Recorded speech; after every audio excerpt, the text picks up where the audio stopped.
नमस्कार दोस्त, SBI kiosk के न्यू वेब पोर्टल में ट्रांजैक्शन कैसे करना है, यानी कि आधार और CIF से withdrawal, deposit, fund transfer, mini statement, balance inquiry की पूरी प्रोसेस लाइव करके दिखाऊंगा। न्यू वेब में लॉगिन होने के बाद आपको कियोस्क का होम पेज कुछ इस प्रकार दिखेगा। आपको यहाँ नीचे के तरफ click here for the above listed transaction दिख रहा है, इस पे क्लिक करना है और उसके बाद में आपके सामने please wait your window is opening का मैसेज मिलेगा। इसको ओके कर देना है और ओके करने के बाद आपकी आईडी न्यू वेब में लॉगिन हो जाएगी।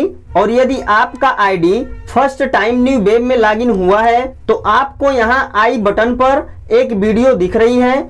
आप यहाँ आई बटन से उस वीडियो को देखकर जानकारी प्राप्त कर सकते हैं, या आप चाहते हैं कि इस वीडियो को देखने के बाद उस वीडियो को देखूं तो वो फर्स्ट टाइम लॉगिन होने वाली वीडियो इस वीडियो के एंड स्क्रीन यानी वीडियो के लास्ट में मिल जाएगी। आप इस वीडियो को देखने के बाद उस वीडियो को देखकर जानकारी प्राप्त कर सकते हैं। तो चलिए हम यहाँ पहले आधार से कैश विड्रॉल करके दिखाते हैं। यहाँ पर हमें जो स्क्रीन है इस प्रकार दिख रहा है। यहाँ हम कैश विड्रॉल पे क्लिक करेंगे। कैश विड्रॉल पर क्लिक करने के बाद आपको इस प्रकार स्क्रीन दिखेगी। यहाँ आपको मिलेगा APS यानी आपको आधार से विड्रॉल करना है, और यहाँ मिलेगा अकाउंट जो CIF से करना है। तो चलिए हम यहाँ आधार से विड्रॉल करके आपको दिखाते हैं। यहाँ हम कस्टमर का आधार नंबर डाल दिए हैं और यहाँ पर सही का निशान बन गया, यानी आधार जो है वो सही पड़ा है। यहाँ पर कस्टमर का जो बैंक है SBI है वो सिलेक्ट है। यहाँ पर इंटर अमाउंट यानी जितना विड्रॉल करना है, तो यहाँ पर हम 500 विड्रॉल कर रहे हैं। और यहाँ पर मिल रहा है ऑथेंटिकेशन मोड, यानी आप फिंगरप्रिंट डिवाइस से पैसा निकालना चाहते हैं तो आपको यहाँ फिंगरप्रिंट डिवाइस को सिलेक्ट करना है। और अगर आप आइरिस से विड्रॉल करना चाहते हैं तो आप यहाँ आइरिस सिलेक्ट कर सकते हैं। तो यहाँ फिलहाल हम फिंगरप्रिंट डिवाइस से विड्रॉल करेंगे, तो यहाँ प्रोसीड पे क्लिक करेंगे और उसके बाद में तो आपको एक कंफर्म डिटेल वाली पेज मिलेगी। अगर आपसे कुछ बाय मिस्टेक गलती हो गई है तो आप यहाँ एडिट वाले ऑप्शन से एडिट कर सकते हैं, लेकिन अगर कुछ गलती नहीं है तो आप यहाँ प्रोसीड करके आगे बढ़िए। तो हम प्रोसीड कर रहे हैं और उसके बाद में एजेंट ट्रांजेक्शन पासवर्ड डालना है। तो यहाँ हम अपना ट्रांजेक्शन पासवर्ड डाल दे रहे हैं। ट्रांजेक्शन पासवर्ड डालने के बाद यहाँ प्रोसीड पे क्लिक करना है। प्रोसीड पे क्लिक करने के बाद आपके सामने ये स्क्रीन मिलेगा, कस्टमर ऑथेंटिकेशन। यहाँ पर लिखा हुआ है scan customer fingerprint to continue, और यहाँ लिखा हुआ है touch the fingerprint sensor to continue. तो ये जो फिंगरप्रिंट का सेंसर है इस पे टच करना है, उसके बाद आपका जो मार्फो है वो जलेगा। तो यहाँ फिंगरप्रिंट सेंसर पे क्लिक किए थे यानी टच किए थे, उसके बाद में मार्फो की लाइट जली है और फिर हम यहाँ प्रोसीड बटन पे क्लिक करेंगे और जो हमारा फिंगर था वो लग गया था। अब यहाँ हमें कंफर्मेशन पेज यानी सक्सेसफुली हमारा विड्रॉल हो जाएगा वो स्क्रीन मिल जाएगी। बस इतना ही केवल प्रोसेस करना है, आपका आधार से विड्रॉल सक्सेसफुली हो गया। और यहाँ पर उस कस्टमर का APY, PMJJBY, PMSBY हुआ है या नहीं हुआ है उसका नोटिफिकेशन यहाँ आपको मिलेगा। इसको ओके कर देना है और उसके बाद में आपको स्क्रीन पर रिसीप्ट दिख रही है, सक्सेसफुली विड्रॉल हो गया आधार के माध्यम से। आधार से विड्रॉल हम दिखा दिए हैं। अब हम आपको दिखाते हैं CIF विड्रॉवल। तो इसको हम नीचे कर ले रहे हैं और उसके बाद में आपको आगे का प्रोसेस दिखाते हैं। रिसीप्ट वाले पेज को नीचे करने के बाद अनोदर पेमेंट का ऑप्शन मिलेगा, इस पे क्लिक करना है और उसके बाद में आपको फिर सेम वही स्क्रीन मिलेगी। आपको यहाँ कैश विड्रॉल पे क्लिक करना है और उसके बाद में आपको CIF से विड्रॉल करना है। तो यहाँ अकाउंट पे टैप करना है, जो अकाउंट वाला ऑप्शन है इस पे क्लिक कीजिए। उसके बाद यहाँ पर CIF नंबर डालना है। तो चलिए अब हम यहाँ CIF नंबर डाल रहे हैं और आपको CIF से विड्रॉल करने का प्रोसेस बता रहे हैं। तो यहाँ पर हम CIF नंबर डाल दे रहे हैं। अभी हम यहाँ पूरा CIF नंबर नहीं डाले हैं, लास्ट का एक अंक छोड़ दिए हैं आपको दिखाने के लिए। अभी आपको यहाँ अकाउंट नंबर खाली दिख रहा है और जैसे ही हम पूरा CIF नंबर डालेंगे थोड़ा फैच करेगा और उसके बाद में आपको यहाँ पर अकाउंट नंबर ऑटोमेटिक फैच करके वो दिख जाएगा। उसके बाद आपको यहाँ अमाउंट दिख रहा है, इंटर अमाउंट में आपको अमाउंट डाल देना है जो विड्रॉल करना है कस्टमर को। और उसके बाद आपको यहाँ प्रोसीड पे क्लिक करना है। प्रोसीड पे क्लिक करने के बाद आपको कंफर्म डिटेल का पेज मिलेगा। उसके बाद आपको यहाँ पर कुछ एडिट करनी है, यानी बाय मिस्टेक आपसे कुछ गलती हुई है तो आप यहाँ से एडिट कर सकते हैं। यदि गलती नहीं हुई है तो आप यहाँ प्रोसीड कर सकते हैं। सबसे अच्छा जो हमें लग रहा है इस न्यू वेब में यही लग रहा है कि अगर बाई चांस हम अमाउंट गलत कर दिए हैं या हमसे अमाउंट गलती से पड़ गया है, या मान लीजिए कि कस्टमर ने बोला कि 1000 निकाल दीजिए, बाद में अगर भैया 1500 निकाल दीजिए, तो आप यहीं से एडिट कर सकते हैं। लेकिन अगर सब कुछ सही है तो आप यहाँ प्रोसीड पे क्लिक कीजिए और उसके बाद में आपको अपना ट्रांजेक्शन पासवर्ड डाल देना है। तो यहाँ पर हम अपना ट्रांजेक्शन पासवर्ड डाल दे रहे हैं। ट्रांजेक्शन पासवर्ड डालने के बाद यहाँ प्रोसीड बटन पे क्लिक करना है और उसके बाद में आपको जो है कस्टमर ऑथेंटिकेशन का जो पेज है वो मिलेगा, फिंगर कैप्चर करने वाली। अब आपको यहाँ दिख रहा है please place the left thumb finger on the scanner to continue, यानी यहाँ पर लेफ्ट लिखा हुआ है और ये ऑटोमेटिक फिंगर सेलेक्ट है। अब कस्टमर से बायां हाथ का अंगूठा लगवाना है, तो यहाँ पर फिलहाल कस्टमर उपलब्ध नहीं है, हम आपको प्रोसेस दिखा रहे हैं, क्योंकि एक वीडियो जो हम बनाए हैं फर्स्ट टाइम न्यूवेब लॉगिन होने पर, तो कुछ मित्र वहां कमेंट किए हैं कि सीआईएफ से विड्रॉल नहीं होता न्यूवेब में, तो उनको दिखाने के लिए हम यहाँ तक केवल ये प्रयास किए हैं कि यहाँ पर हम दिखा दें। और यहाँ पर जो फिंगर दिखा रहा है कि आपको यही फिंगर कैप्चर करवानी है, तो कस्टमर से वही फिंगर लगा करके और प्रोसीड कर देना है। यहाँ पर हमारे पास वर्तमान समय में कस्टमर उपलब्ध नहीं है, इसलिए हम आपको सीआईएफ से विड्रॉल की आगे की प्रोसेस नहीं दिखा पाएंगे, लेकिन हम प्रयास करेंगे कि आपको सीआईएफ विड्रॉल की एक अलग से वीडियो बनाकर दूं। तो चलिए हम इसको यहाँ पर कैंसिल कर दे रहे हैं और आपको अब दिखा रहे हैं कैश डिपॉजिट का।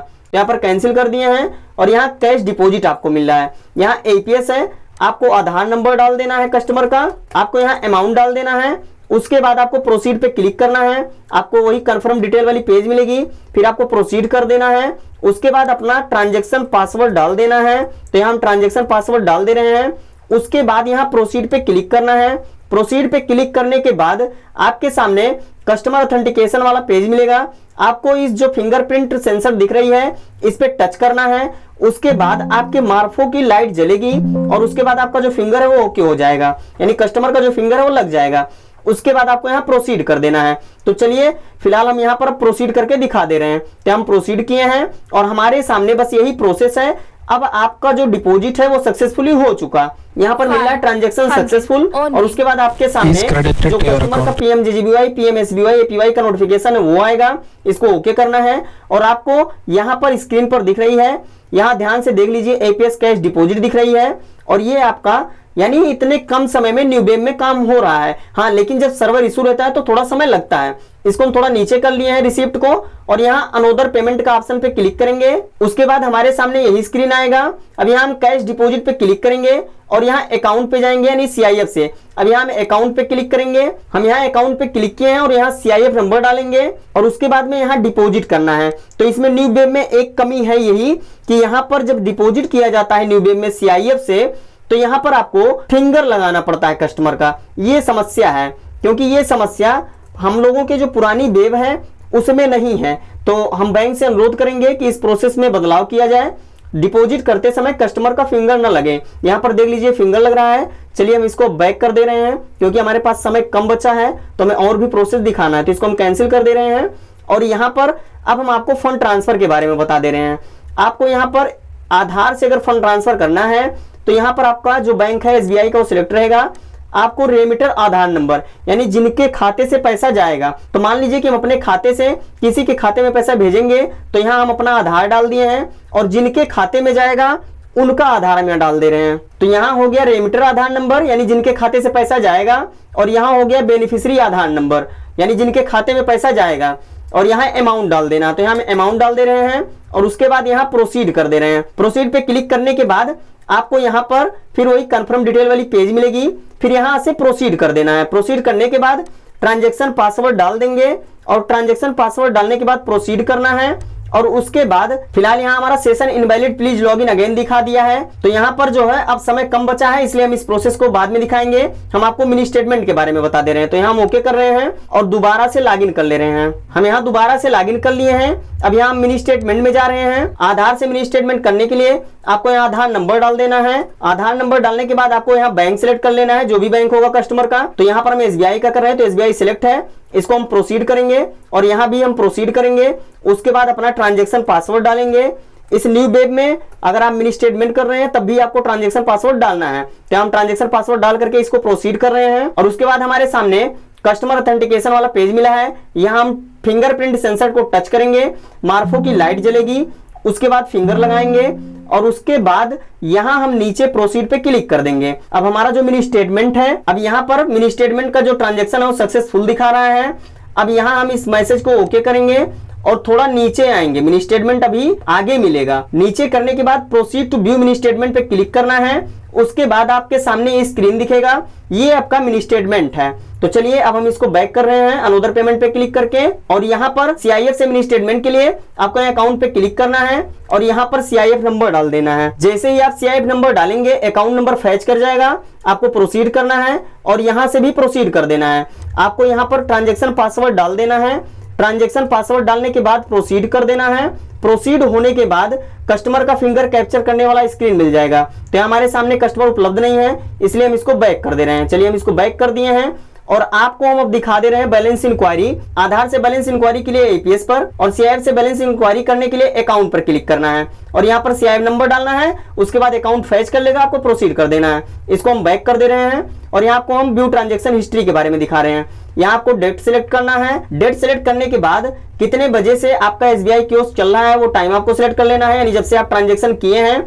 और उसके बाद यहाँ पर आपको जो मिनट दिख रही है ये भी आप सिलेक्ट कर सकते हैं। तो यहाँ मिनट भी सिलेक्ट कर लिए हैं और इसको ओके कर रहे हैं। और यहाँ टू डेट में आपको मिल रहा है जो, यहाँ भी आपको सिलेक्ट करना है। यहाँ PM करना है और यहाँ पर आपको 12 बजे दिख रहा है, तो यहाँ पर आपको लास्ट जितने बजे आप चेक करना चाहते हैं वो चेक कर सकते हैं।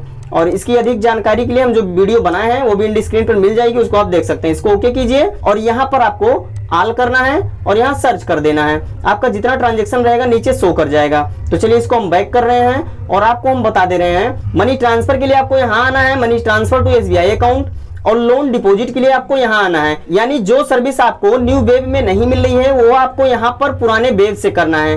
आपको अधिकतर सर्विसें यहीं मिलेंगी और जो वहां पर अभी हम बताए हैं वो सभी सर्विस आपको वहां मिलेंगी।